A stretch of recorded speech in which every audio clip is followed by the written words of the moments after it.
Ingat saudara, yang ketiga, mengapa kita harus hidup dalam kuasa Allah?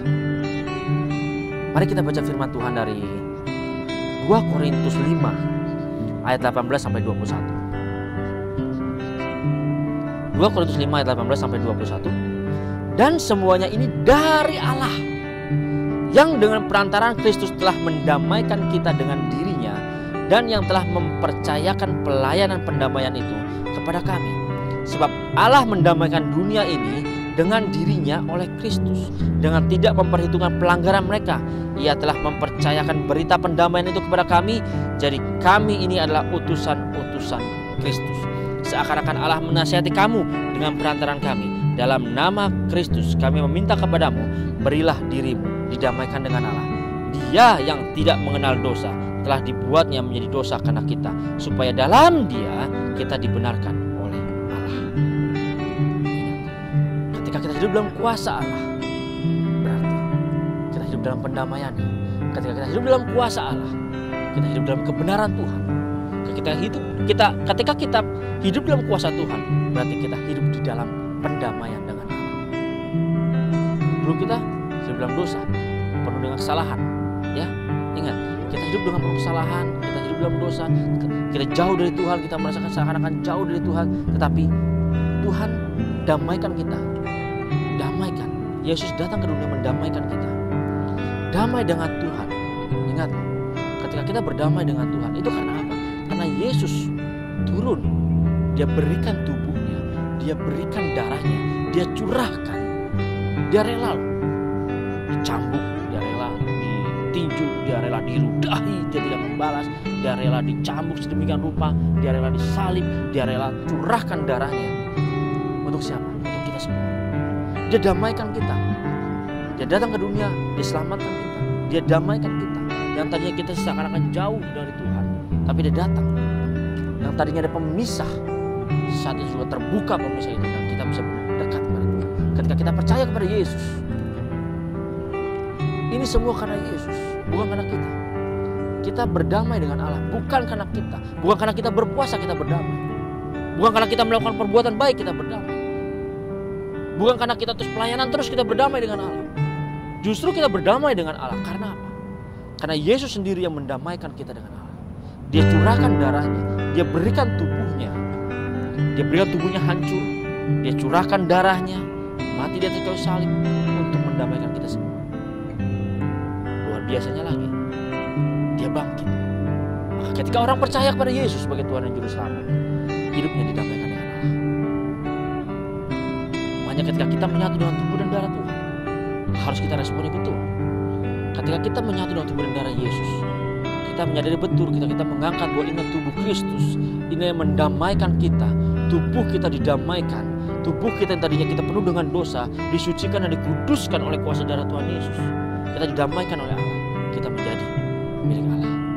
Jangan lupa, bagaimana sih kita berdamai dengan Allah? Seringkali kalau kita berdamai dengan Allah, berarti kita hidupnya harus dengan Allah. Kita tidak mau mengikuti lagi keinginan dunia ini.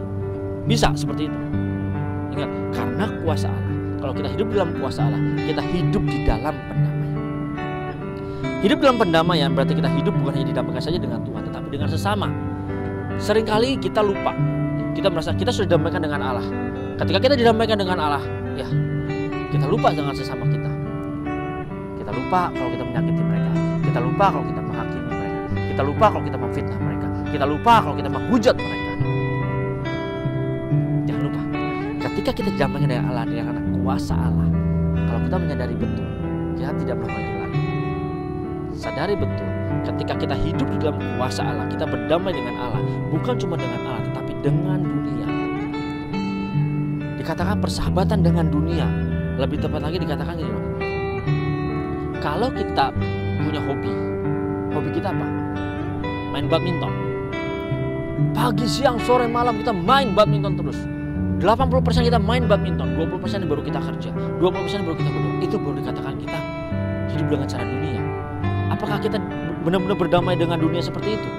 Walaupun kita sudah berdamaikan dengan Allah, terus kita hidup berdamai dengan sesama kita seperti itu. Kita ikutin hobi kita main bersama-sama dengan mereka, ikutin apa yang mereka mau, teman-teman kita mau ikutin. Saya jamin ketika kita seperti itu, kita akan terjerumus lebih dalam lagi. Tapi ketika kita hidup dalam kuasa Allah, kita akan dibebaskan. Kita bukan berdamai saja dengan Tuhan, tetapi hidup kita dengan sesama akan balance. Kita akan didamaikan dengan sesama kita. Kita akan dibebaskan, dan kita percaya ketika kita berdamai dengan sesama kita, kita tahu mana yang menjadi prioritas dalam kehidupan kita. Kita tahu apa yang penting dalam kehidupan kita. Jangan lupa, bukan karena kuat tenaga kita, bukan karena usaha kita, bukan karena kita berpuasa, bukan karena kita berbuat baik, maka kita bisa berdamai dengan sesama, berdamai dengan Tuhan. No, semua karena kuasa Allah. Semua karena kasih karunia Tuhan. Kita bisa berdamai dengan Allah itu bukan karena kuat tenaga kita. Kita bisa berdamai dengan sesama kita bukan karena kuat tenaga kita. Kok bisa, Pak? Padahal kan saya yang melakukannya dengan sesama kita, dengan teman-teman kita. Ya betul, memang kita yang melakukannya. Kita punya tanggung jawab bagaimana kita bersosialisasi. Tetapi sadari betul, karena kuasa Allah kita pertama-tama kita berdamai dengan Allah. Setelah kita berdamai dengan Allah, kita mengerti apa yang menjadi kehendak Allah. Apa sih yang menjadi kehendak Allah? Jadikanlah semua bangsa muridku dan baptislah mereka dalam nama Bapa, Anak dan Roh Kudus. Jadikanlah mereka semua murid-murid. Ingat, apakah bisa ketika kita berdamai dengan Allah, terus dikatakan bahwa jadikanlah mereka semua murid-muridku, tetapi kita tidak mau berdamai dengan sesama kita. Kita yang ada kita menghakimi dia terus, yang ada kita menghujat orang itu terus, yang ada kita memfitnah mereka terus. Bisakah kita berdamai dengan mereka? Ketika kita melakukan itu, kita tidak bisa menjadikan mereka murid-murid Kristus. Karena apa? Kita sendiri apakah benar murid Kristus kalau kita lakukan seperti itu? Tapi ketika kita menyadari betul karena kuasa Allah, karena kuasa Tuhan, kita sudah didamaikan oleh Tuhan. Kita sadari betul kasih karunia Tuhan yang mendamaikan hidup kita dengan Tuhan. Kita dibebaskan, kita disucikan, kita dikuduskan oleh kuasa Tuhan Yesus. Kita sadar betul kita bisa menolong mereka yang lainnya. Kita bisa menyampaikan mereka semua karena bahwa kasih Tuhan yang membebaskan kita, kasih Tuhan yang mendamaikan kita. Kita akan menyadari betul orang tersebut karena kasih Allah, karena kasih Tuhan dalam diri kita. Kita bisa mengerti apa yang mereka kehendaki. Bukan berarti kita berdamai dengan mereka, tapi kita hidup sesuai dengan aturan mereka, sesuai dengan aturan dunia, tetapi kita hidup sesuai dengan apa yang menjadi kehendak Tuhan. Sadari betul. Berdamai dengan sesama berarti kita harus membawa berita pendamaian kepada mereka. Membawa berita pendamaian kepada mereka, kita akan sampaikan ketika orang tersebut mengalami masalah, ketika orang tersebut mengalami suatu problem dalam kehidupannya, kita bisa datang kepada mereka, kita katakan ada Yesus yang bisa menolongnya. Sama seperti kita tidak bisa menolong diri kita sendiri, tapi Yesus yang menolong diri kita sendiri. Inilah berita baiknya. Karena Yesus kita diselamatkan. Karena Yesus kita dipulihkan dengan Allah. Karena Yesus kita disucikan dan dikuduskan. Jadi ingat saudara, kalau kita hidup di dalam kuasa Tuhan, sangat jelas kita hidup dalam pendamaian. Damai dengan Tuhan, damai dengan sesama. Lalu bagaimana Pak Pendeta?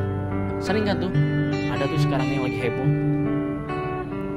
Masa satu sama lain saling serang? Sama-sama anak Tuhan saling serang, saling hina, saling hujat. Bahkan yang dihujatkan firman Tuhan. Merasa dirinya sendiri benar. Yang sebelah sana merasa dirinya sendiri benar. Sebelah sini merasa dirinya sendiri benar.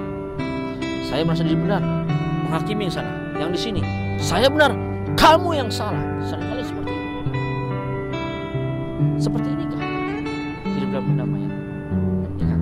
Ketika kita hidup dalam pendamaian dengan Tuhan, kita akan hidup dalam kasih. Dengan sesama juga kita akan berdamai. Kita menyadari betul hidup kita dalam kasih. Siapapun yang bersalah, maafkan. Karena Tuhan Yesus sudah lebih dulu memaafkan dan mengampuni segala dosa kita. Berarti kita pun harus memaafkan sesama kita. Ya. Mengapa kita harus hidup dalam kuasa Tuhan? Yang pertama, sangat jelas tadi dikatakan, kalau kita hidup dalam kuasa Tuhan, berarti kita hidup bebas dari intimidasi. Kalau kita hidup dalam kuasa Tuhan, yang kedua, sangat jelas dikatakan bahwa kita hidup sebagai ciptaan yang baru. Yang ketiga, kalau kita hidup dalam kuasa Tuhan, berarti kita hidup di dalam pendamaian. Mari kita berdiri dan Tuhan Yesus memberkati. Bapa di surga, dalam nama Tuhan Yesus kami bersyukur buat kebenaran firman Tuhan yang kami dengar, yang mengubahkan hidup kami, yang mengubahkan setiap karakter kami, bukan karena kuat dan gagah kami, tetapi ini semua karena kasih karunia-Mu saja Tuhan. Tuhan Yesus yang memberkati kami. Terima kasih buat kebenaran firman-Mu Tuhan. Kami mengerti saat ini ya Tuhan. Ketika kami meresponi dan kami percaya bahwa kasih karunia Tuhan yang besar dalam kehidupan kami, bahwa karena kasih karunia Tuhan itu kami bisa merespon dengan benar, merespon dengan betul kasih karunia tersebut. Bukan kami malah semakin bermain-main dengan kasih karunia tersebut, bukan kami malah hidup seenak-enaknya dengan kasih karunia tersebut, tetapi kami merespon dengan benar dan bertanggung jawab akan kasih karunia itu. Dan kami yakin betul Tuhan, ketika kami merespon dengan betul dan kami hidup dalam kuasa Tuhan, hidup dalam kuasa Allah, maka kami benar-benar merespon dengan sangat penuh tanggung jawab bahwa hidup kami sangat penting dan sangat berharga di mata-Mu Tuhan. Terima kasih Tuhan Yesus buat kebenaran firman-Mu Tuhan. Siapa punya Tuhan saat ini yang ada di tempat ini, dan siapa punya Tuhan yang mendengar kebenaran firman Tuhan, berkati mereka. Dan kami percaya siapa punya Tuhan dari mereka yang sakit saat ini Tuhan Yesus, kuasa darah Tuhan Yesus sudah menyembuhkan mereka. Apapun segala sakit penyakit mereka sudah disembuhkan oleh kuasa darah Tuhan Yesus Tuhan. Siapapun setiap umat-Mu di tempat ini Tuhan, yang sedang sakit, yang sedang mengalami masalah, yang sedang mengalami krisis ekonomi, yang sedang mengalami pengangguran, yang tidak punya pekerjaan, Tuhan berkati mereka. Yang tidak punya pekerjaan, mereka diberkati memiliki pekerjaan.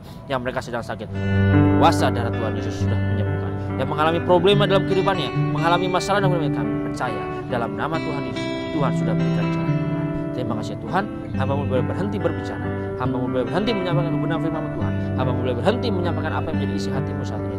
Tapi kami percaya Roh Kudus-Mu tidak pernah berhenti, Roh Kudus-Mu tetap bekerja, dan mereka dalam kehidupan sehari-hari, Roh Kudus-Mu memampukan mereka hidup dalam kebenaran firman Tuhan. Terima kasih Bapak, terima kasih Tuhan Yesus, semuanya berkati. Haleluya.